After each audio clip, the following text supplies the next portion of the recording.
تقوی کی اہمیت کے لیے میں اتنا آپ کو عرض کرتا ہوں، علامہ امام فخر الدین رازی رحمۃ اللہ تعالیٰ علیہ، جن کا علوم دینیہ میں بالخصوص تفسیر کے مقام میں بہت بڑا رتبہ ہے، تفسیر کے شعبے میں، تفسیر میں جنہوں نے کام کیا، مفسرین میں، آپ فرماتے ہیں کہ حقیقت میں انسان کہلانے کے لائق وہی شخص ہے جو متقی ہے۔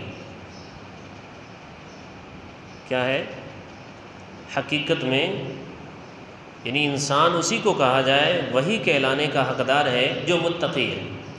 جو متقی نہیں ہے وہ انسان کہلانے کا حقدار نہیں ہے۔ آپ فرماتے ہیں قرآن اور احادیث میں متقین جو لوگ ہیں، متقی، پرہیزگار، ان کے بڑے فضائل ہیں۔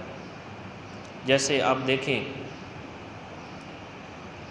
قرآن کی ایک آیت میں اللہ تبارک و تعالیٰ ارشاد فرماتا ہے وَاعْلَمُوا أَنَّ اللَّهَ مَعَ الْمُتَّقِينَ، کہ تم جان لو کہ بے شک اللہ متقین کے ساتھ ہے، اللہ پرہیزگاروں کے ساتھ ہے، ڈرنے والوں کے ساتھ ہے۔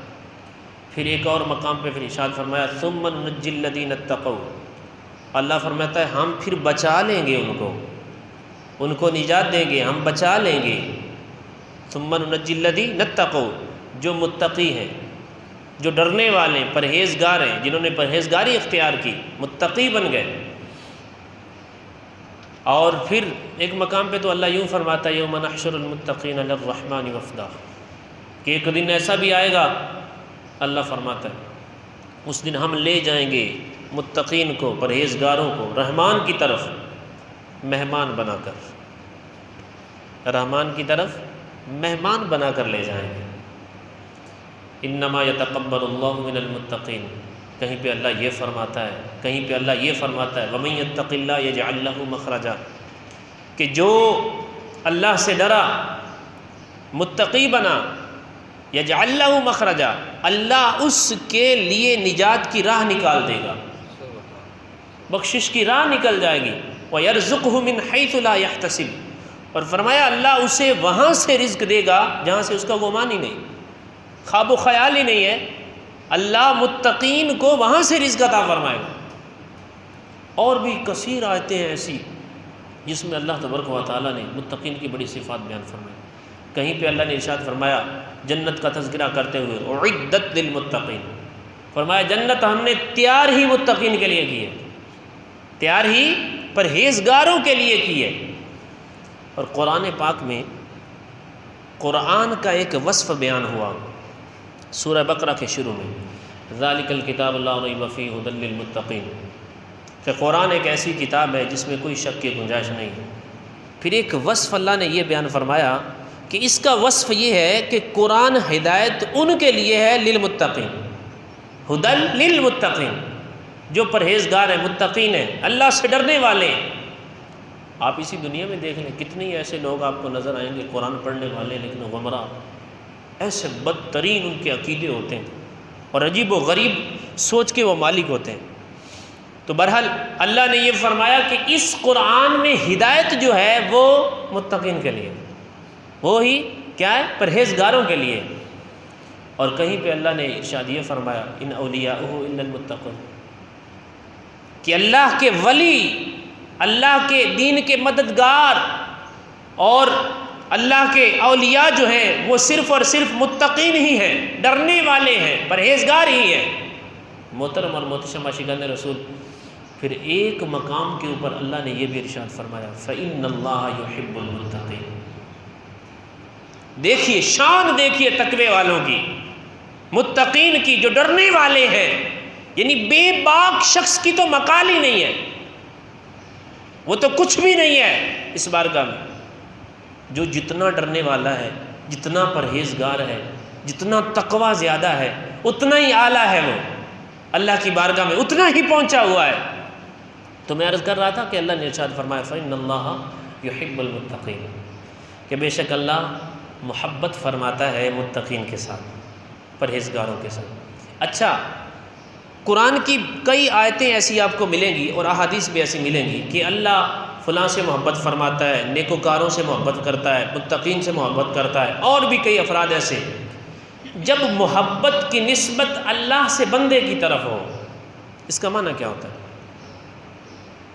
صوفیاء نے بیان کیا، امام غزالی فرماتے ہیں اس کا معنی یہ ہوتا ہے، جیسے ہے نا کہ فَإِنَّ اللَّهَ يُحِبُّ الْمُتَّقِينَ، کہ بے شک اللہ متقین سے، پرہیزگاروں سے محبت کرتا ہے۔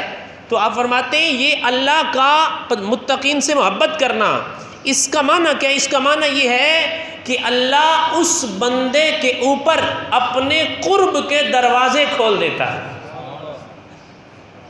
اللہ اس بندے کے اوپر کہ اب دروازے کھل گئے، راستہ مل گیا، اب کوشش کرتے جاؤ اللہ کی بارگاہ میں قریب ہو جاؤ۔ فَإِنَّ اللَّهَ يُحِبُّ الْمُتَّقِينَ، اللہ نے ارشاد فرمایا کہ اللہ کی یہ شان ہے، کیا ہے؟ اللہ متقین سے، تقوی والوں سے، ڈرنے والوں سے، پرہیزگاروں سے محبت فرماتا ہے۔ اور کہیں پہ یہ فرمایا وَاعْلَمُوا أَنَّ اللَّهَ مَعَ الْمُتَّقِينَ، جان لو جو تقوی والے ہیں، ڈرنے والے ہیں، پرہیزگار ہیں، متقین ہیں، اللہ ان کے ساتھ ہے، اللہ ان کے بگڑے ہوئے کام سنوار دیتا ہے، اللہ ان کی مدد فرماتا ہے، اپنے فرشتوں کے ذریعے مدد فرماتا ہے، ان کو ایسی جگہ سے رزق عطا فرماتا ہے یہاں سے ان کا وہم و گمان میں بھی وہ بات نہیں ہوتی یہاں سے مجھے رزق ملے گا۔ محترم اور محتشم عاشقان رسول، تو تقوی، متقین، یہ بڑی عظمت والے لوگ ہیں۔ اللہ کرے کہ اللہ ہمیں ایسا بنا دے، اللہ ہمیں متقی بنا دے۔ میں ایک حدیث پاک آپ کو سناتا ہوں، حضرت سعد بن ابی وقاص، مسلم شریف کی حدیث پاک ہے، کتاب الزہد میں موجود ہے۔ آپ بڑے جید صحابی ہیں حضرت سعد بن ابی وقاص، آپ ان 10 صحابہ میں سے ہیں جن کو میرے آقا نے اپنی مبارک زندگی میں نام لے لے کر فرمایا جنتی ہیں۔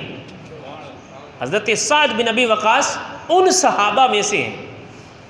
اچھا، تو آپ نا اپنے گھر میں اپنے جانوروں کی دیکھ بھال کیا کرتے تھے۔ ایک مرتبہ کیا ہوا کہ آپ کا بیٹا حضرت عمر بن سعد دوڑتے دوڑتے گھر آئے، تو حضرت سعد اپنے اونٹوں کی دیکھ بھال کر رہے تھے، چارہ آگے پیچھے۔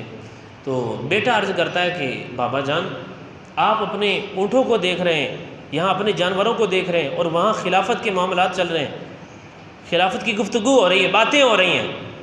آپ نے اپنے بیٹے کے سینے کے اوپر ہاتھ رکھا، فرمایا عمر، میں تمہیں ایک پیارے آقا علیہ الصلوۃ والسلام کا فرمان سناتا ہوں، میں اپنے آقا کی تمہیں بہت ہی پیاری حدیث سناتا ہوں۔ کیا حدیث پاک سنانی شروع کی؟